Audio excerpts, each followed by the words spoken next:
Welcome once again to the chat room. Nice to have your company. If you haven't caught the program before, this is the program where we grab a big topic and wrestle with it and chat about it for 28 minutes. Doing the chatting is the Dean of Sydney, Philip Jensen. Hello, Phil. And the big topic we're going to seize on this time is the topic of motherhood. It's a big subject and there's a lot to be said. We talk about motherhood and apple pie. I've never quite worked out why apple pie goes with motherhood, except they're both nice. Oh yeah, I love both. It's horrific. I've yet to meet a man who doesn't like apple pie. Right, or I was about to say who doesn't like his mother, but relationships break down, don't they? we do think of motherhood as being, well, it's a bit dismissed in this day and age, isn't it? People say, you say to a woman, what do you do? And she says, oh, I'm just a mother. Yeah. So what's going on there? That little word just is just an awful word, just is. And I presume that's why we said motherhood and apple pie, because it was, in previous generations, two things that you could never argue against. Yes, yes. Whereas now, you can argue there against are books against it. Yes. Which is an astonishing thing, really, because motherhood actually is very important. I mean, the scripture says, honour your father and your mother. And so motherhood is part of the creation. When a man leaves his father and his mother to take to his wife, I mean, built into creation is the concept of mum and dad and the kids. And we wouldn't be here if there wasn't motherhood. So why we would think badly of that, it's hard to know. Yeah, well, it's partly, I think, we might talk about it later, I think it's partly because out of atheism, people don't want to be here. Yeah, yeah. And they don't want the population to spread, so they don't like mothers. But we'll come back to that. Okay. Let's pursue this line of the woman who feels as though she's a full-time mum and she's not appreciated, not valued by society. Yes. I mean, why does she feel that way? Well, lots of reasons. One, of course, is that some women just have a low self-esteem. And so it doesn't matter what's said and how many times the husband diligently and kindly, with flowers, chocolates and all other things, says it, she still can't hear the message. Yes. But motherhood's just one of those normal things. And so to say, well, what do you do? Well, I'm a mother. Well, but what do you do? I mean, half the world's made up of mothers. That's nothing, right? But so it's just normal. Secondly, sometimes people say, I'm just a mother in the terms of what they're trying to say is, I don't do anything other than being a mother. So there are some women who are mothers and doctors, but I'm just a mother. Right. However, it is got even that element at that level has a certain put down quality, because you never say, oh, well, I'm just a father. Even a house father doesn't say, I'm just a father. No. So even in that verbal little word, there's a slight element of put down. But then thirdly, people, I think, really say, I'm just a mother because they think, well, what I'm doing is not very important. Maybe they think it's not important because they're not paid. We live in a society where everything's got a cash value. Yes. You don't become an executive mother. You don't become you don't get promoted in that job. You don't get bigger salary packages. So it's not valued in the way society normally shows value. That's right. No money and no promotions. Right. Until grandmother. But so you're just a mother. You're an unimportant person doing an unimportant job, and then some say it because, frankly, being a mother is so put down in certain sectors of our society. So people, when they have a baby, women when they have babies, the others at the office will say, now, when are you coming back to work? Yes, it's the job that matters, the career that matters. The baby is on the side. Yeah, it's just something you do. Okay. It doesn't take much time, effort, energy, and the idea that you would set aside your kind of life's work to have a baby, to focus on a human being. Focus on it. Well, that's... So I remember reading in the paper a very interesting letter from a young woman who was a lawyer, and she said, when I went through school, I was told I could be anything I wanted to be. And so I put my hand up when they said, what do you want to be? And I said, I want to be a mother. And I got howled down. Sorry, that choice is not open. That choice is not open. And she said, so I went to university and I did my degrees and I'm a lawyer and now I'm become a mother like I always wanted to. And yes, it's not an option. That's you can be anything, but you can't necessarily be a mother. Once that message gets into the school system with girls, it becomes part of social thinking. We'll come back to why that negativity is there, but how about the definition thing? What's a mum? Yeah. What are the characteristics that make a mother? Well, first and foremost, it's a procreation role. And so mothers are women who have had babies. That's a mother. And in that sense, that's why it is so universal. That's why it is something that most women can become. There are some hardships in talking on this subject. That is, there are some women who are unable to become mothers. And that can be really painful. Extreme pain. And the amount of money that people spend in IVF treatments, or the amount of money they spend going overseas to try and adopt in, shows the extreme pain that they go through in not being able to be a mother. They talk about baby hunger. Yes. The desire to nurture a small person. Yeah, which can be really strong and powerful. And so there is that element of it. But there's the choice factor. There are lots of people who say, well, I don't have that baby hunger. I don't like babies. I don't want to have anything to do with babies. That's not me as a person. And that is being encouraged in our society in certain circles, or at least put off having the babies until you've established yourself in your career first. Yes. And so you take a little break to have a baby and then you're back to the career. Yeah. But, 35, 40, that's the kind of age by which you've established yourself. You've done your overseas trip, you've got your qualifications, you've started your business, you're in place. Now take a couple of years off for the baby. Which, of course, is a terribly silly piece of advice. The British Medical Journal Association, 5-10 years ago now, was starting to say that the GPs in England should be advising women to have their babies early.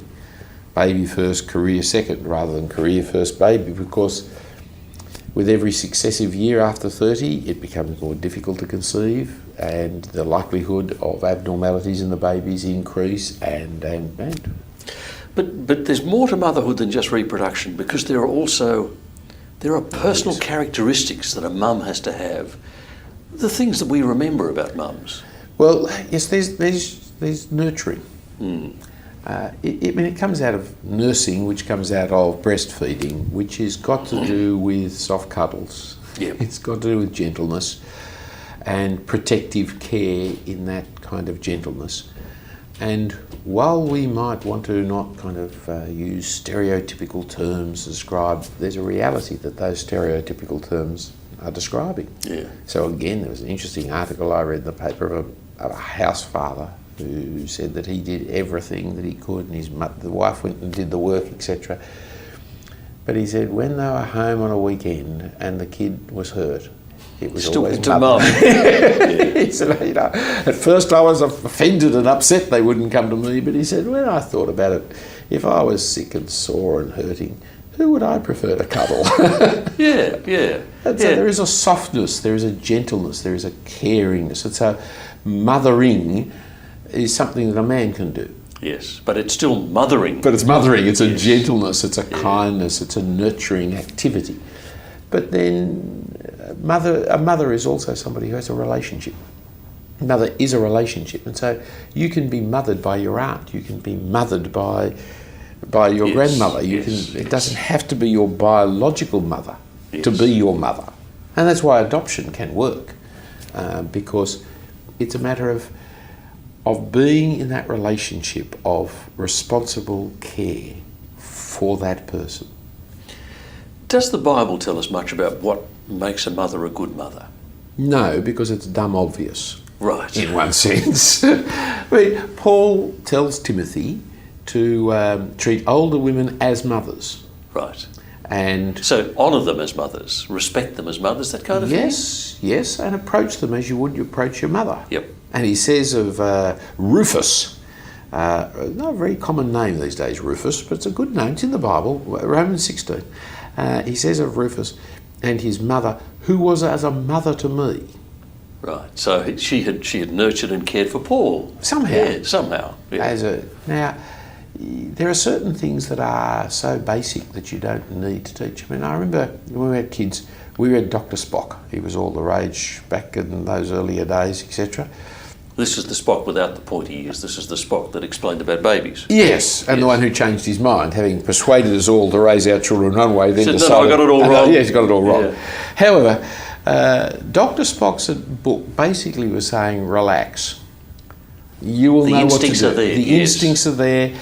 You will do what your parents did to you. You don't have to remember it. You don't have to write it down. It'll just come to you at the time. Yes. And it was very reassuring, but I also noticed it was true. There were words and phrases and expressions that my parents used with me that I'd completely forgotten, that when I picked up my own children, I started using. Yes, yes. It just kind of came back. And I was the youngest in my family, so it wasn't like I watched them nurse the others, but it was just, as they treated me, I knew how to treat the little ones. One of the good bits about being human. Yes, Yeah. it's part of creation. It's who we are and what we are. Now, there can still be bad mothering and good mothering. I mean, a terrible case of a woman exploiting her children on pedophilia in this last week or so. There is awful mothering. But the interesting thing is we look at that and we say, I can't believe that. You know, Yes. if some horrible old bloke did that, we'd say, yes, that's what horrible old blokes do. But a mother, we think, no, mothers can't do that. That's right, which shows that we have this definitional idea of what a mother Yes, should be. Yes. And indeed, that's part of what is so criminal. If a strange woman had done it to those girls, we'd say, oh, that's awful. Yes. But that a mother did it to the girls. The ultimate trust Yes. violated. Yes, and so trust is a good word to describe mothers. That mothers are those who are always on our side. Yes.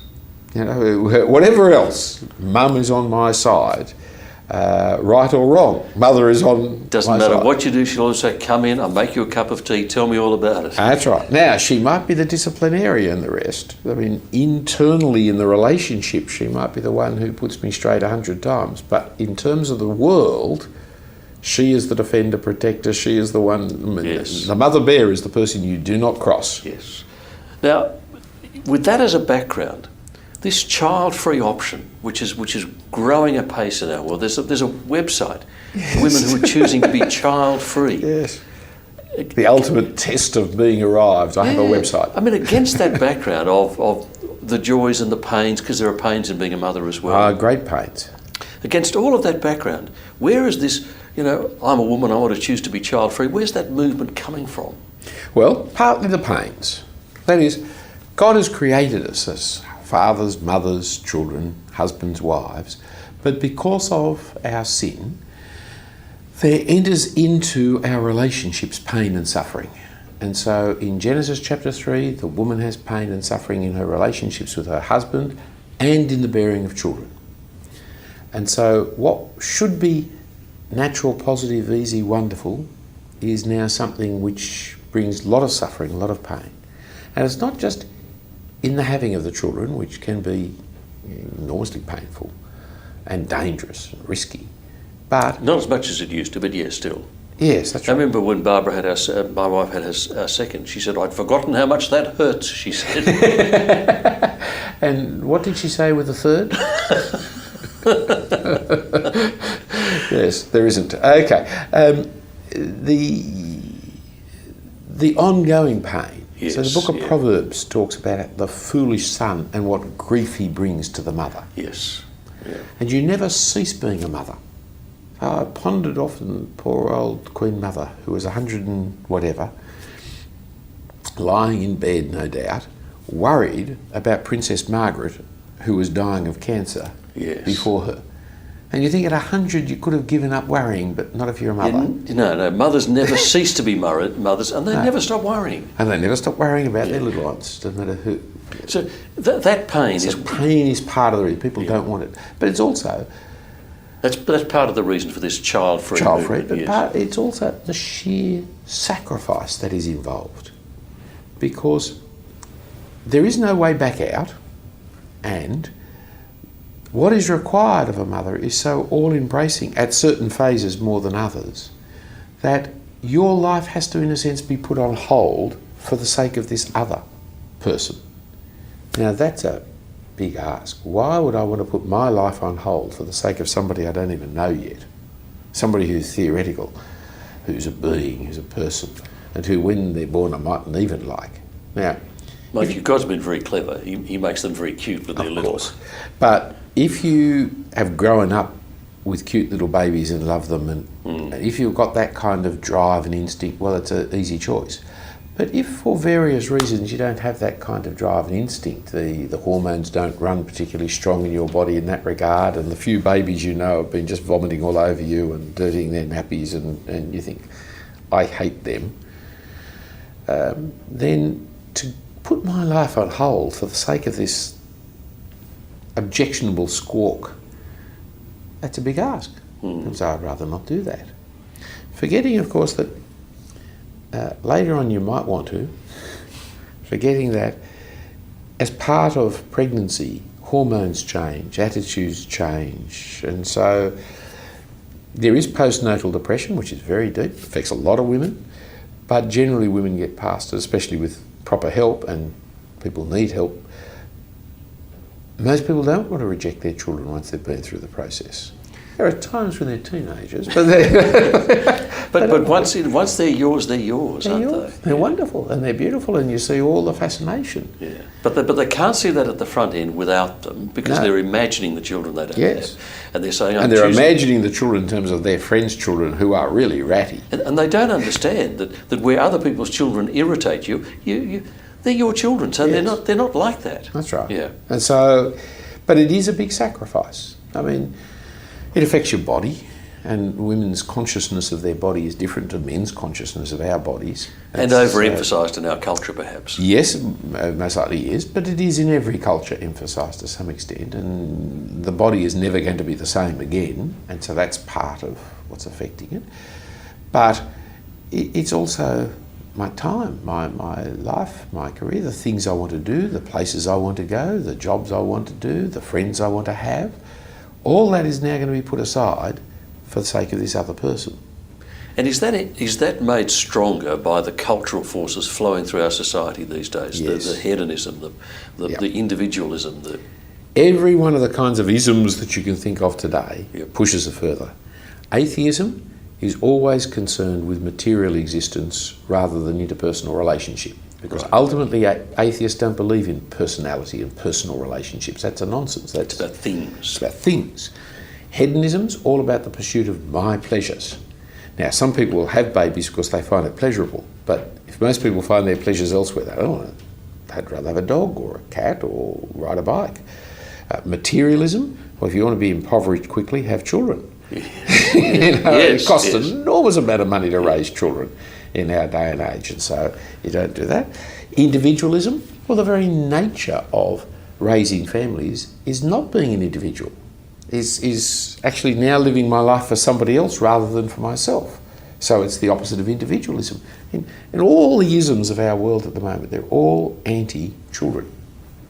And they don't have to believe them for long, they just have to believe them long enough so that they're down the track and the biological clock is ticking and it's too late. Yes. I've known professional women who I've heard in their late 30s, early 40s defending being childless as being a good choice.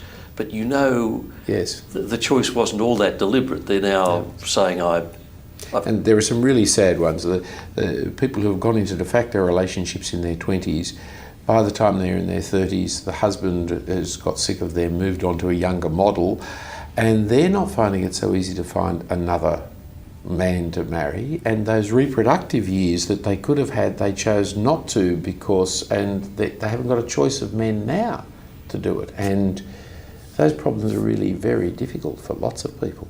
So they need to face up to what it is they're really saying if they say, I'm choosing the no baby option. Yes. Yeah. It's a huge thing to say, I never want to be a mum, never want to be a grandmother, I never want to have any of those experiences. It's a huge thing to get. And especially as I can introduce you to women who, in their 20s, in their teenagers, said that.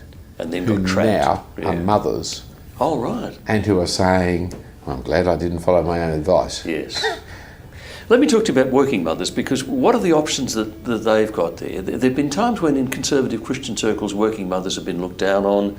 I mean, how do we think about this clearly and get this in perspective? The key thing is to understand work. Right.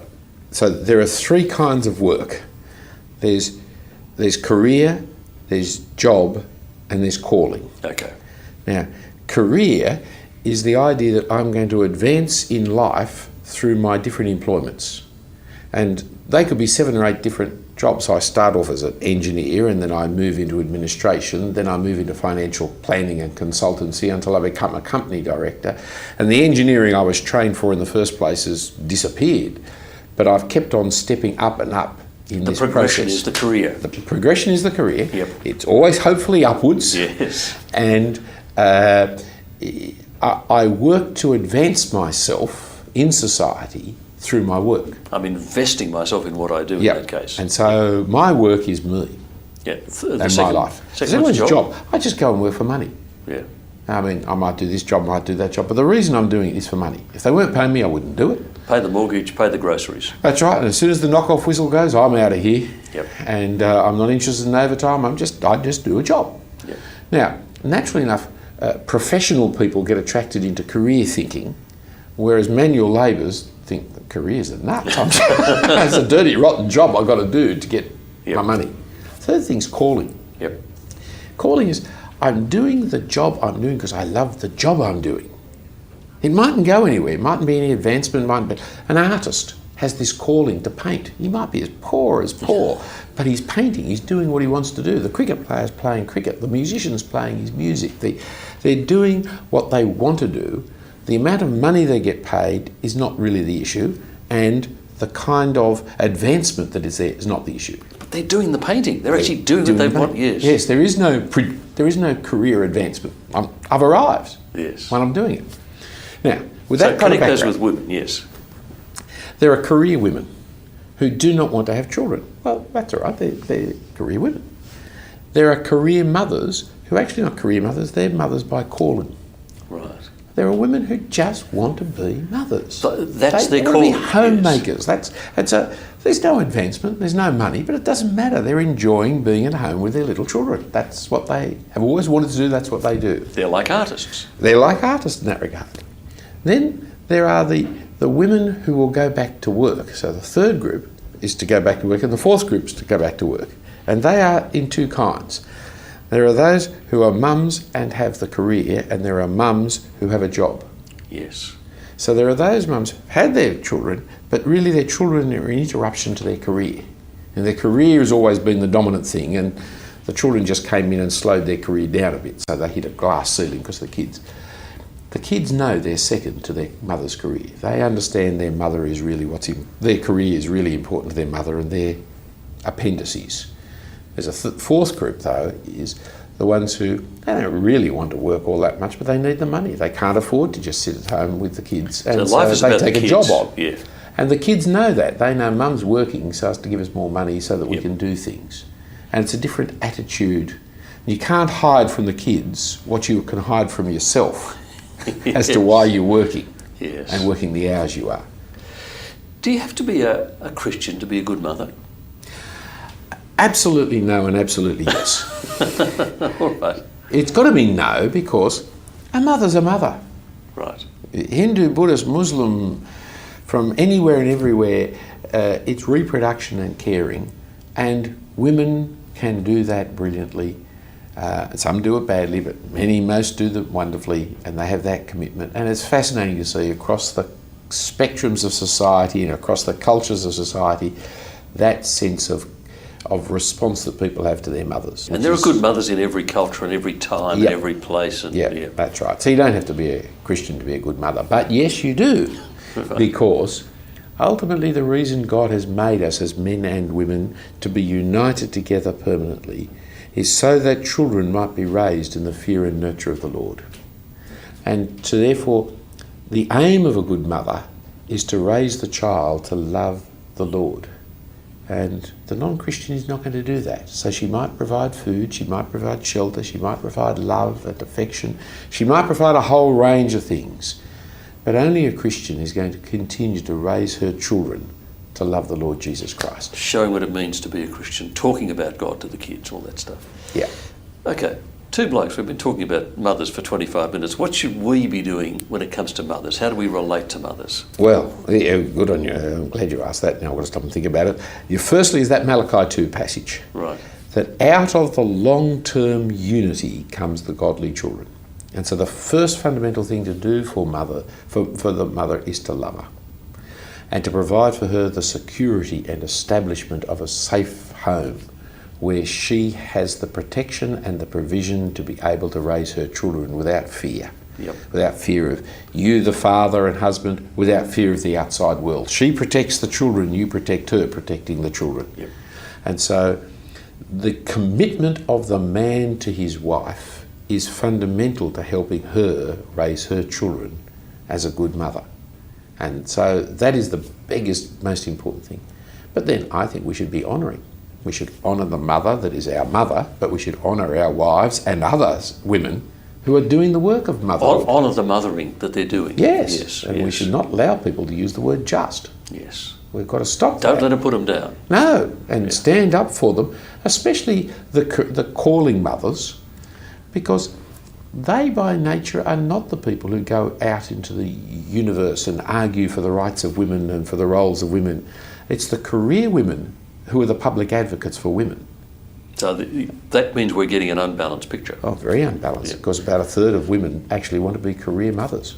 And of course, our mothers will get older, and we need to care for them then, don't we? It sort of reverses the situation a little. You honour your mother three ways. As a child, by obeying her. As an adult, by acting in such a way as to bring credit to her. In old age, by looking after her and caring for her as she cared for you as a child. Philip, thank you very much for Pleasure. that. Heap of things for us to actually do, because it's all about our relationships and the people we're connecting with. Next time you're in the office and one of the women in the office is leaving because she's having children, they're saying, what a waste, she's throwing away a career. Say, no, she's taking on a great calling. Be ready to rush into that defence. Philip, thanks for your time once again. Pleasures again. Nice to have your company as always, and nice to have your company. We look forward to it again. If you'd like to hear more from Philip Jensen, pop along to St Andrew's Cathedral if you're living in Sydney or visiting Sydney. We'd love to see you, love to say good day to you, and we'd like to see you again next time here on The Chat Room.